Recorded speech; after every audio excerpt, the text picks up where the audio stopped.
എല്ലാവരെയും സ്വാഗതം ചെയ്തുകൊണ്ട് ഇന്നത്തെ വീഡിയോ ഒരു പാലടയാണ്. പണ്ട് നമ്മുടെ വീടുകളിലെല്ലാം പാലടയും അടപ്രഥമനുമൊക്കെ റെഡിയാക്കാറുണ്ട്. അപ്പോൾ അത് നമ്മൾ തന്നെ റെഡിയാക്കിയാണ് പാലടയായാലും അടപ്രഥമനായാലും വെക്കുന്നത്. ഇന്ന് നമ്മൾ പെട്ടെന്ന് പോയി സൂപ്പർ മാർക്കറ്റിൽ പോയി റെഡിമെയ്ഡ് അട വാങ്ങിച്ചിട്ടാണ് നമ്മൾ പാലടയും അടപ്രഥമനും വെക്കാറുള്ളത്. അതിന്റെ കൂടെ നമ്മൾ എന്തെല്ലാം സാധനങ്ങൾ മിക്സ് ചെയ്ത് ചേർത്തിരുന്നാലും ആ അടപ്രഥമന് അടയ്ക്ക് ടേസ്റ്റ് ഇല്ല.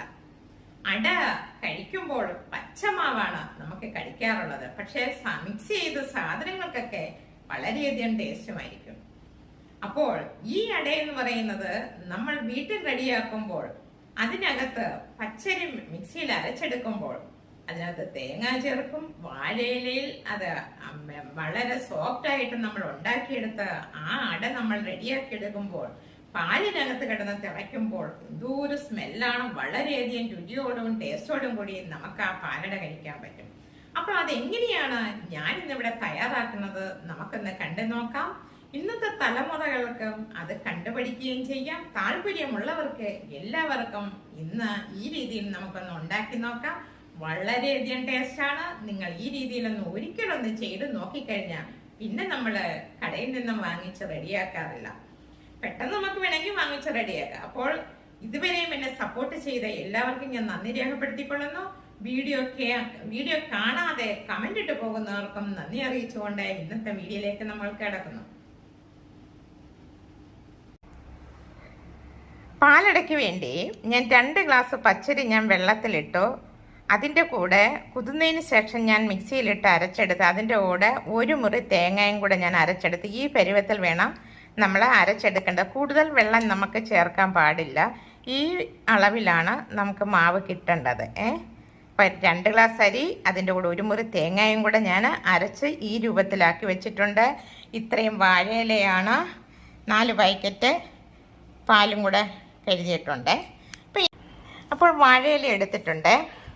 അപ്പം നമ്മൾ അട ഉണ്ടാക്കുമ്പോഴത്തേക്ക് ഇന്നിപ്പം നമുക്ക് അട ഉണ്ടാക്കണമെന്നുണ്ടെങ്കിൽ വാഴയില തലേ ദിവസം നമ്മൾ വെട്ടി വെക്കണം.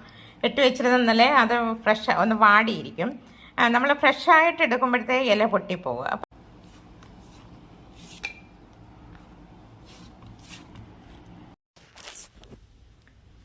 അപ്പം നമ്മൾ ഇല എടുക്കുമ്പോൾ ഫ്രഷ് ഇല എടുക്കുവാണെങ്കിൽ അടുപ്പിൽ വെച്ചൊന്ന് വാട്ടിയെടുക്കണം. അതല്ലെങ്കിൽ തലേദിവസം വെട്ടിയെടുത്താൽ വാട്ടേണ്ട ആവശ്യമില്ല. അപ്പം നമ്മൾ ഇതുപോലെ ലെയറായിട്ട് മാവ് പരത്തിയതിന് ശേഷം നമ്മളിങ്ങനെ തിരിച്ച് മടക്കി കഴിഞ്ഞാൽ ഇല പൊട്ടിപ്പോകും. അതുകൊണ്ട് നമ്മൾ ഇങ്ങനെ മടക്കണം. ഇങ്ങനെ മടക്കി ചുരുട്ടി കൊണ്ടുപോകണം. അങ്ങനെ മടക്കി ചുരുട്ടി വെച്ചിരിക്കുന്നതാണ് ഈ സൈഡിലിരിക്കുന്നത്. കണ്ടല്ലോ? അപ്പം അതേപോലെ ചെയ്യണം. എന്നിട്ട് ഞാനിപ്പോൾ അപ്പച്ചമ്പിലോട്ട് വെച്ചിരിക്കുകയാണ്. ഇനി ഇത് ആവി കയറ്റി വെന്തതിന് ശേഷം 1 ട്രിപ്പും കൂടെ വെക്കാനുണ്ട്. അത് ഞാൻ വേറൊരു പാത്രത്തിലൂടെ വെച്ച് ആവി കയറ്റി നല്ലതുപോലെ ഒന്ന് വേവിച്ചതിന് ശേഷം ഞാൻ തിരിച്ചു വരാം. ഓക്കെ. നമ്മുടെ അടയെല്ലാം വെന്തു. നല്ല ചൂടുണ്ട്. അതിലേക്ക് ഞാൻ 1 ചരുവം വെള്ളം ഒഴിച്ചു വെച്ചിട്ടുണ്ട്. ഈ അട പുഴുങ്ങിയത് വെള്ളത്തിൽ കിടക്കട്ടെ, തണുക്കണം. അപ്പം നമുക്ക് ഇലയിൽ ഇളക്കി എടുക്കുമ്പോഴത്തേക്ക് പൊട്ടി വരാതിരിക്കുന്നത് നമ്മുടെ അട കണ്ടോ. അപ്പോൾ ഇത് കുറച്ച് നേരം ഒരു 10 മിനിറ്റ് കിടക്കട്ടെ, എന്നിട്ട് തിരിച്ചു വരാം. അപ്പോൾ ഇത് തണുക്കുമ്പോഴത്തേക്ക് നമുക്ക് ഇലയിൽ നിന്നും ഓരോന്ന് ഇളക്കിയെടുക്കാം. ഓക്കെ.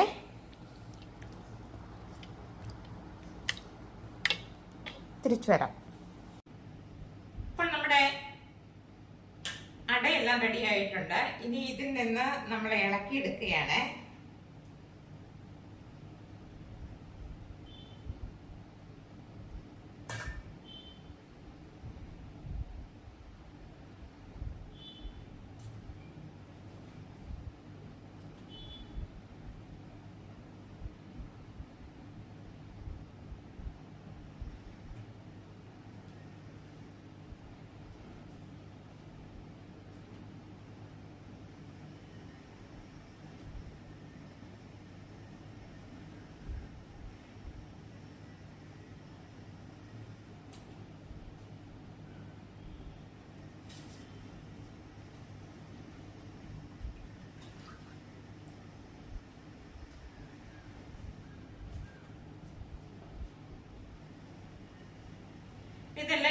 എടുത്തിട്ട് തിരിച്ചു വരാം.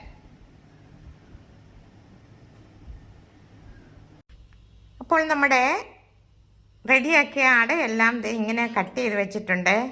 ഇലയ്ക്കകത്തുനിന്ന് അടർത്തിയെടുത്തു ഇതാ ഇങ്ങനെ വെച്ചിട്ടുണ്ട്. ഇനി ഞാൻ ചെയ്യാൻ പോകുന്നത് ഉരുളി അടുപ്പിൽ വെക്കാൻ പോവുകയാണ്. എന്നിട്ട് നമുക്ക് ബാക്കി കാര്യങ്ങളൊക്കെ കാണാം. ഓക്കെ. അണ്ടിപ്പരിപ്പും മുന്തിരിങ്ങയും ഞാൻ വറുത്ത് കോരി വെച്ചിട്ടുണ്ട്. പിന്നെ ഞാൻ ഉരുളിയിൽ നെയ്യ് ഒഴിച്ചു. ഇനി എന്താണെന്ന് വെച്ചാൽ ഇതിലേക്ക് അടയിട്ടെന്ന് ചിക്കി എടുക്കണം.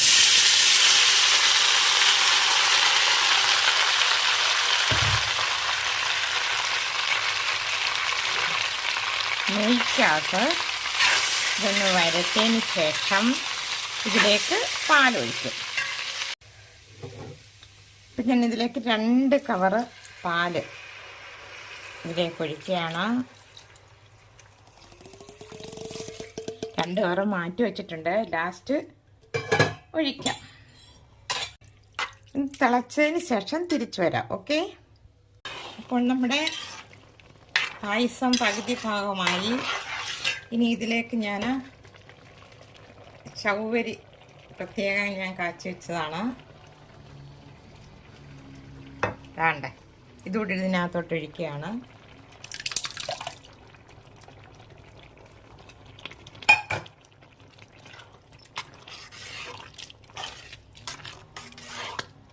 കൂട്ടത്തിലേക്ക് ബാക്കി പാലും കൂടെ ഒഴിക്കുകയാണ്. 2 കവർ പാലും കൂടെ ലാസ്റ്റ് ഒഴിക്കുകയാണ്. ഇതിലേക്ക് പഞ്ചസാരയും കൂടി ഇടുക. ആവശ്യത്തിന് പഞ്ചസാര ഇടുക. ഇടയ്ക്ക് ചെറിയ വാഴയിലയുടെ ചെറിയ നാരൊക്കെ ഉണ്ട്.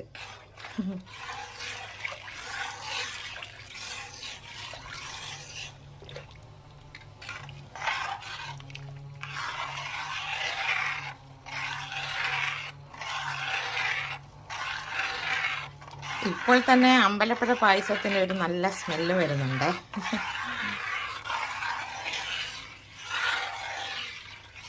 ഇനി ഇതിലേക്ക് ഞാൻ മിൽക്ക് മെയ്ഡും കൂടെ ഒഴിക്കുകയാണ്. ഞാൻ ഇച്ചിരി കലക്കി വെച്ച് ലൂസാക്കി വെച്ചിട്ടുണ്ട്. ഇത് ഞാൻ തന്നെ ഇവിടെ ചെയ്ത് വെച്ചതാണ്.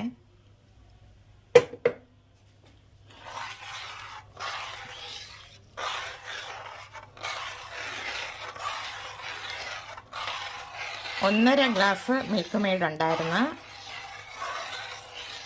അപ്പം ഇതിലേക്ക് വേറൊന്നും ഇനി ഇടേണ്ട ആവശ്യമേ ഇല്ല. നല്ല സ്മെല്ലടിക്കുന്നുണ്ട്, നല്ല ടേസ്റ്റാണ്. ഇനി ഞാൻ കുറച്ച് പഞ്ചസാരയും കൂടി ഇടുകയാണ്. കുറച്ചേ ഇടുന്നുള്ളൂ. നല്ല മധുരമായി. ഇനി ഇത് ആർക്കെങ്കിലും പങ്കിടുമ്പോഴത്തേക്ക് ഷുഗർ ഉള്ളവരൊക്കെ ഉണ്ടല്ലോ, അതുകൊണ്ട് ഞാൻ കുറച്ച് ഇനി ഞാൻ ഇതിലേക്ക് ഏലക്കായ ഇടുവാണ്.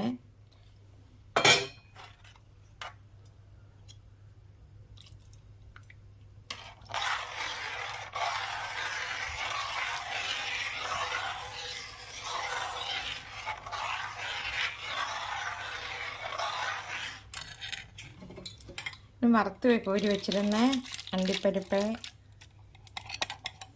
ഇതെല്ലാം കൂടെ